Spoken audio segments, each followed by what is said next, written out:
नमस्ते समस्त को सुप्रभातम। तो आज आम डिस्कसन टपिक अच्छी परोक्ष पद्धति। तो भाषा शिक्षण पद्धति जो सब पद्धति गुड़िक रही बर्तमान पर्यंत आम मैंने भंडारकर पद्धति पढ़ले पढ़ले आम मैंने प्रत्यक्ष पद्धति जहाँकि डायरेक्ट मेथड आ संपर्क मध्य जो आम प्राक्ट सेट थी मैंने अटेंड कर सारी भावुँ। तो एबे डिस्कसन करवा आम परोक्ष पद्धति संपर्क में।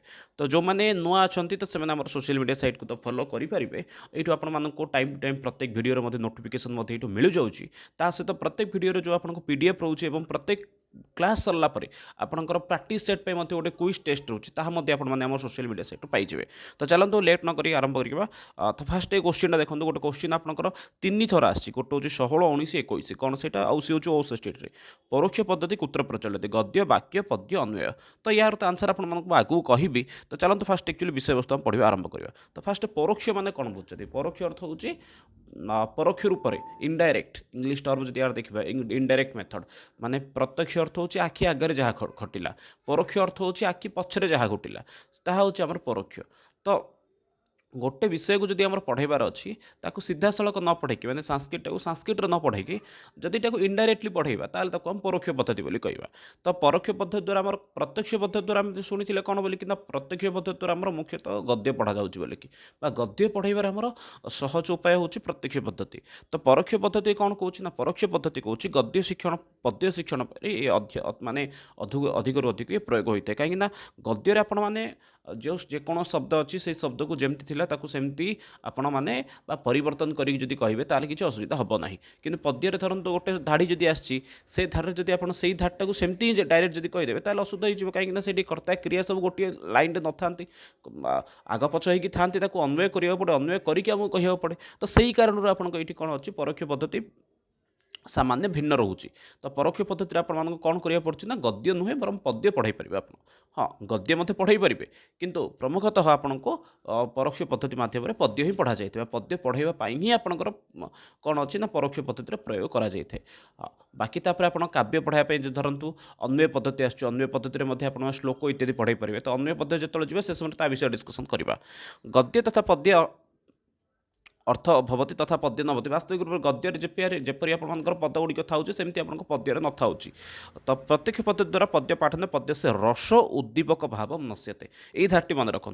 प्रत्यक्ष पद्धति जब आप पद्य पढ़े ताल आपंकर कौन ना पद्यर जो रस अच्छी से रस एक्चुअली आप नष्ट हो केशुचित गद्य पाठन काले अभी ऐसा पद्धति प्रचलित भवती किसी जगह आप गद्य पढ़ाई स्थान में यार प्रचलित होपरिक आप अतिरिक्त साहित्य हो नाटक हो यह सब पढ़ाई समय आप प्रयोग होता है। यार उद्देश्य कौन ना स्मरण शक्ति है चिंतन शक्ति अभिवृद्धि। परोक्ष पद्धति एक्चुअली जी आम मेन लक्ष्य कौन अच्छी परोक्ष पद्धति माध्यम पढ़ाइबार कारण कौन तो सी कौन स्मरण शक्ति अथवा चिंतन शक्ति आपंकर विकास करवा अभिवृद्धि करवा आपंकर उद्देश्य। शास्त्रार्थ एसु निसंकोच प्रवेश इति प्रमुखानि उद्देश्य आ गोटे उद्देश्य कौन जदि जन शास्त्रार्थ करने जाऊँगी आप परोक्ष पद्धति जब पढ़ाई ताले से विषय को चिरकाल पर्यंत स्मरण रखी था ये शास्त्रार्थ करने सक्षम हो निसंकोचतया सी शास्त्रार्थ प्रवेश करने सक्षम हो। आ वर्तमान समय परोक्ष पद्धतिर प्रयोग कौटी होचे ना संस्कृत विद्यालय हो बा संस्कृत महाविद्यालय हो यही सब स्थान में कौन हो प्रायतः ये परोक्ष पद्धतिर प्रयोग होची। यार किसी गुण रही किसी दोष रही माने आम डिस्कसन करदे। पद्य भाग्य व्यवहृत क्रियन्ते किंतु कुत्रचित् गद्य भाग्य दरीदृश्यते। शिक्षक छात्र भाव उद्दीपक भवति अतः शिक्षण प्रभाव उत्पादक भवति। ये दुईटा जहाँ धाड़ी गोटे एक्चुअली कौन कौच ये ना शिक्षक एवं छात्र ये दिजन जहाँ भितर कौन हो भाव उद्दीपक भवती गोटे भल भावना रही है। ये कौन हो शिक्षण टी आपको प्रभावकारी हो आपंकर क्वेश्चन आस्था बेले बेले जे क्यों पद्धति शिक्षक एवं छात्र भाव उद्दीपक हो तो सी हूँ आपंकर परोक्ष पद्धति। उभय केन्द्रित भवती यहाँ आपंकर कौन होकर उभय केन्द्रित होची माने ये पिला माने पार्टिसिपेट कर टीचर मध्य पार्टिसिपेट कर। तो जेहेतु उभय ये पार्टिसिपेट कर तो से कौन हो आपंकर उभय केन्द्रित माने ये कहींपर छात्र केन्द्रित अच्छी शिक्षक केन्द्रित अच्छी। तो यही कारण क्लास टी आपंकर कौन हो जाऊँगी ना विशृंखलित हो समस्त पिला जब अधिक पार्टिसिपेट करेंगे ताले क्लास टी आपंकर कौन हो डिस्टर्बांस हो विशृंखलित हो। ज्ञात तो अज्ञातम प्रति गच्छति ज्ञातरू अज्ञात आड़क जाऊँगी क्वेश्चन आपको यहाँ थाए ज्ञातरू अज्ञात आड़क जाऊँ पद्धति कौन तो ये पे भूल करते ज्ञातरू अज्ञात आड़क आपन ये जाऊँगी प्रत्येक स्तर से छात्र उपकृत होती ये जेहेतु उभय केन्द्रित अर्थ बुझीपार ये सब प्रकार छात्र से केवल प्रत्यक्ष पद्धति आम कौन पढ़ुले जे आपर से प्रत्यक्ष पद्धति केवल उत्कृष्ट श्रेणी पिला भाग ग्रहण कर भल पिला भाग ग्रहण कर समस्त पार्टिसिपेट करेंगे दुर्बल पिलांपाई से पद्धति भल नाला कि ये समस्त भल अच्छी अनया पद्धति शिक्षक अनायासेन स पाठयते अनायास अर्थ हूँ निसंकोचता सहित बिना भय शिक्षक कौन करता है पढ़ाई थाए कहीं पिला बुझी पारि प्रत्येक स्तर से शिक्षक पाठ ना समर्थ होती प्रत्येक स्तर शिक्षक धरतु प्रत्यक्ष पद्धति जब जन संस्कृत से पढ़ी संस्कृत जना नहीं जब कहार जना नहीं पढ़ाइबार संस्कृत को संस्कृत जना नहीं ताल से कष्ट अनुभव कर किंतु यही पद्धति सेमती किसी ना पद्धति समस्ते पढ़े पारे कि असुविधा ना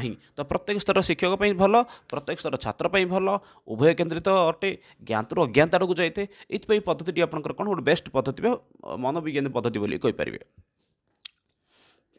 प्रत्यक्ष ज्ञान उत्पादित स्मरण शक्ति अपेक्षा अभ्यासजन्य स्मरण शक्ति चिरम तिष्ठते प्रत्यक्ष ज्ञान उत्पादन अपेक्षा स्मरण अपेक्षा आपंकर कौन कर स्मरण शक्ति अभ्यासयुक्त स्मरण शक्ति द्वारा ज्ञानटी आप स्थिर रोचे बहुत दिन पर्यंत हो मौखिक कार्य ये अधिक प्राधान्य रोचे शास्त्रेषु प्रावीण्यम प्राप्नुवंती छात्र पिलाने ये पूरापूरी शास्त्रार्थ करने योग्य हो जाती याद्वारा आपंकर संस्कृति संरक्षण है ये विद्वान बाहर आपंकर जो मैंने शास्त्रार्थ करने सक्षम से बाहर ये आपंकर कौन गुरु शिष्य भल संपर्क गोटे रोचे यही दृष्टि पद्धति कौन अटे बहुत भल अटे ये पद्धति किसी दोष प्रत्येक जिनस जमी गुण थाए सेमती दोष थाए तो यार कौन कौन दोष ऐसा पद्धति निरसा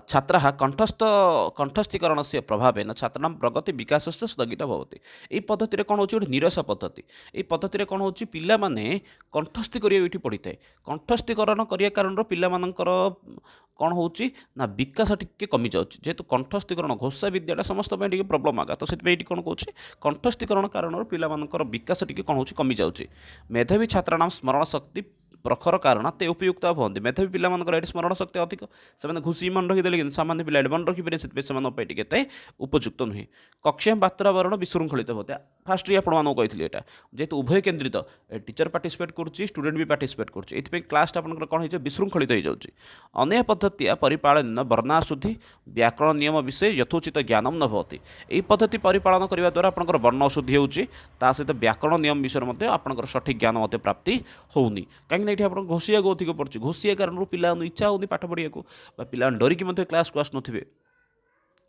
नेक्स्ट आप अनया पद्धति बहुत छात्र उपकृत होती जी सारांश रूप से देखा द्वारा बहुत छात्र एक्चुअली उपकृत होती विद्यार्थी उत्साहन पढ़ते विद्यार्थी मैंने पूरा अति आनंदर सहित ये पढ़ी था इदानी वर्तमान समय पद्धति आपंकर कौन कर सबुआड़े स्कूल कॉलेज सबुठे जब कौ पद्धति चली सी हूँ आपंकर परोक्ष पद्धति तो एत आमर व्यवहार दृष्टि मत आप परोक्ष पद्धति देखा जाए कि वास्तविक परोक्ष पद्धति प्रयोग होता है ठीक अच्छे तो देखा ये किसी क्वेश्चन आंसर रही डिस्कसन करवा आज भिडियो सर्ट हम ये भिडियोटा ठीक है छात्रा निष्क्रिय होती छात्र निष्क्रिय था कौटी आप परोक्ष पद्धति नेक्स्ट अच्छी डे सूत्र पद्धति उच्यते यहाँ मन सूत्र पद्धति क्या कहते परोक्ष पद्धति की सूत्र पद्धति कहूँ स्मरण शक्ति चिंतन शक्ति अभिवृद्धि क्या पद्धति होती स्मरण चिंतन शक्ति अभिवृद्धि कौटी होची ना सी हूँ आपको परोक्ष पद्धति निष्क्रिय बोली ये ये पे कौन हो घोषिया पड़े से पिला निष्क्रिय हो जाती परोक्ष पद्धति द्वारा शिक्षा कीदृशी भवती अध्यापक केन्द्रित छात्र केन्द्रित पुस्तक केन्द्रित अथवा किमपि न कहीं उभय केन्द्रित होची परोक्ष पद्धति कयु मध्य समीचीन संबंध स्थापयति तो क्या भितर सम्यक संपर्क स्थापन करुच्ची तो सी हूँ आप शिक्षक छात्र हो तो ये आपको दुईटा हो सबू जगह तो ठीक अच्छे देखा गले गुरु शिष्य हो तो ये कहीं मतलब समीचीन संबंध न स्थापित ये हवा कथा एक्चुअली क्वेश्चनटा ठीक अच्छे तो से अनुसार देखिए ये आपंकर पुस्तक छात्र हवा कथा तो बाकी ठीक अच्छे तीन ऑप्शन ठीक अच्छे पद्य शिक्षण प्रत्यक्ष पद्धति प्रयोग कहो दोष जायते प्रत्यक्ष पद्धति आपड़ी पद्य शिक्षण करुँच कौन समस्या हो पद्य से रस उद्दीपक भाव नश्यति এটা হচ্ছে আপনার রাইট आंसर। स्मरण शक्ति चिंतन शक्ति च अभिवृद्धि इदम कस्या पद्धति प्रमुख उद्देश्य अस्ति। स्मरण शक्ति चिंतन शक्ति अभिवृद्धि क्यों पद्धति आपंकर गोटे प्रमुख उद्देश्य राइट आंसर आपंकर परोक्ष पद्धति। परोक्ष पद्धति पिला रटन अभ्यास कराऊँगी पिला घोषिया कहुच्छी स्मरण करिया मन रखा कहुच्छी यह सब जिन आपंकर कहार पार्ट अटे ना सी हूँ परोक्ष पद्धतिर। आधुनिक काले संस्कृत विद्यालय महाविद्यालय प्रायश कस्या पद्धति आश्रयण प्रचलती। वर्तमान समय संस्कृत कॉलेज हो संस्कृत स्कूल टोल गुड़िक क्यों पद्धति प्रयोग होची। तो परोक्ष पद्धति मंटेश्वर पद्धति प्रत्यक्ष पद्धति संग्राचन पद्धति। तो राइट आंसर आपन परोक्ष पद्धति।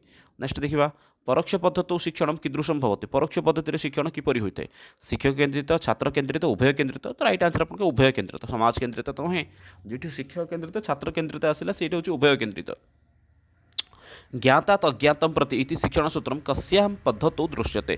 ज्ञातर अज्ञात आड़क जावा सी हूँ आपन परोक्ष पद्धति। परोक्ष पद्धति ज्ञातर अज्ञात आड़क सरल कठिन को जावा आपनकर प्रत्यक्ष पद्धति। परोक्ष पद्धति ज्ञातर अज्ञात को जावा। कस्या पद्धति आश्रयण संस्कृति संरक्षिता भवति तथा च धुरंधर विद्वांस उत्पद्यन्ते। तो विद्वांस इत्यादि उत्पादित होचन जदि आपन से हूँ परोक्ष पद्धति प्रत्यक्ष पद्धति हो पारे एत परिमाण। नेक्स्ट देखा परोक्ष पद्धति कह प्रमुख दोष वर्तते। परोक्ष पद्धति गोटे दोष कौटा इयम पद्धति व्ययसाध्य भवति कंठस्थीकरण प्रभाव छात्राणां विकास स्थगित भवति अत्र शिक्षकाणाम् अभाव भवति अत्र लिखित कार्यस्य प्राधान्यं भवति। लिखित कार्य तो प्राधान्य ये ना इयम पद्धति व्ययसाध्य बहुत खर्च तो आपंकर हेनी खर्च जदि हम माने आपको प्रत्यक्ष पद्धति खर्च टी हम कंठस्थीकरण से प्रभाव छात्राणां विकास स्थगित होती। कंठस्थीकरण करा पड़े ये पिलांकर कौन होना विकास टी कमी जाऊँगी। परोक्ष पद्धति कस्य कार्य से प्राधान्यम दियते। परोक्ष पद्धति कहार क्यों कार्य अधिक प्राधान्य रही लिखित कार्य गृह कार्य मौखिक कार्य अथवा प्रायोगिक कार्य। तो परोक्ष पद्धति कहार अधिक प्राधान्य रही ना कहवा ये आपंकर ये हूँ आप मौखिक कार्य अधिक ये प्राधान्य आपंकर रोचे।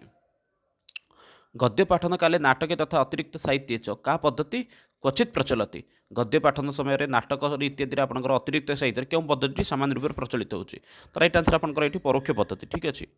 नेक्स्ट देखा मेधावी छात्रा कस्या कारणेन परोक्ष पद्धति न उपकृता भवन्ति। मेधावी पिला माने क्योंठी आपंकर अधिक उपकृत हो पारु नाहांती ना कंठस्थीकरण देखो मेधावी छात्रा कस्या एक परोक्ष पद्धति उपकृता न भवन्ति क्योंठी ये आपंकर कारण रहा अनुशासनहीनता कारणात् शिक्षक से अभावात् कंठस्थीकरण से अधिकतया पाठ्यपुस्तक से काठिन्यात्।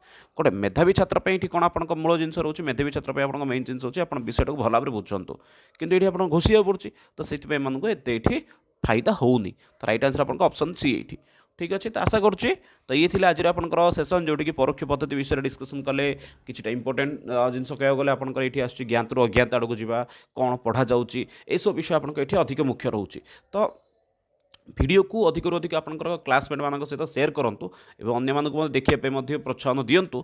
तो मिसिया पुणी थे आम नेक्स्ट क्लास संध्या बेले किसी नुआ विषय को चर्चा करवा से पर्यंत रोचे समस्त को बहुत बहुत धन्यवाद। ये पर्यंत रहिले वीडियो शेष में जमी डेली आमर क्विज टेस्ट होची आज 10-12टा क्वेश्चन अच्छी आपने प्रैक्टिस करेंगे। रोचे समस्त को बहुत बहुत धन्यवाद। जेहेतु भारत मधु संस्कृत वंदे मातरम धन्यवाद।